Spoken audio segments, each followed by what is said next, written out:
gözü qara, məsum marala. Bu fikr o xiyal çoxdandı məni məhkum eləyib, çəkib didara. Sən bir dövlətli qızı, mən də fəqir bir oğlanam.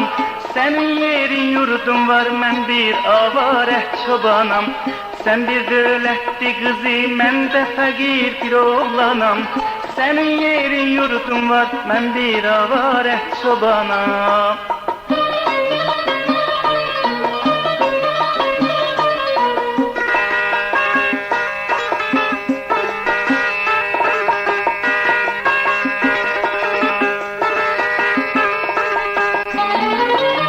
Mən qərib musafirəm, yollarda gözlərim qaldı. Bilmədim əzizimi mənim əlimdən kim aldı. Gedirəm öz şəhrimdən, mənim evim çöllərdədir. Mən öləndən də sonra səndən adım dillərdədir.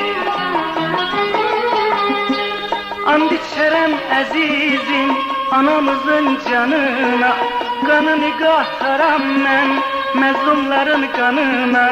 Bu dünya nə sənə, mənə də qalmaz. Leyli öz Məcnunun çöllərə salmaz.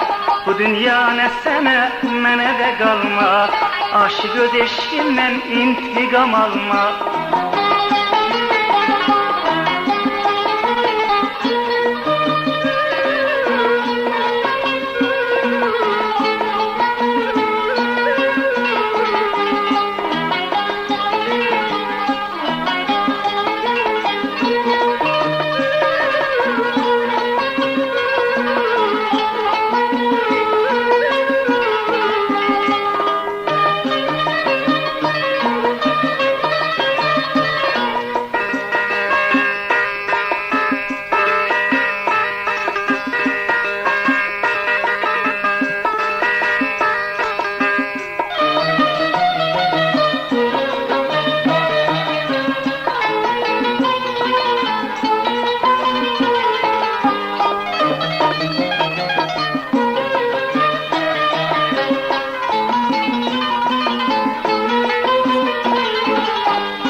Aşık olmuşam bir nazlı yara, qaş gözü qara, məsum marala.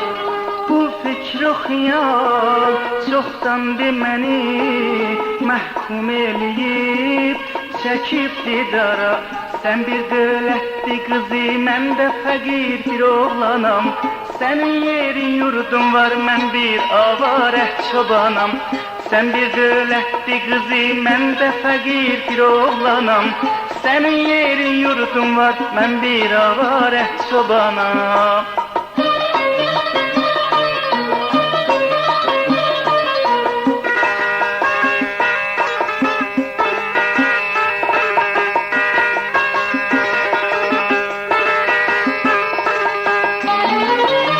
Mən qərib musafirəm, yollarda gözlərim qaldı.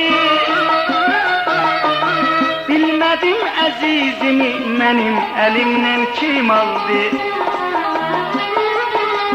Gedirəm öz şəhrimdən, mənim evim çöllərdədir. Mən öləndən də sonra səndən adım dillərdədir. And içərəm əzizim anamızın canına, qanını qataram mən mənə də qalmaz. Leyli öz Məcnunun çöllərə salmaz. Bu dünya nə sənə, mənə də qalmaz. Aşıq öz eşqindən intiqam almaz.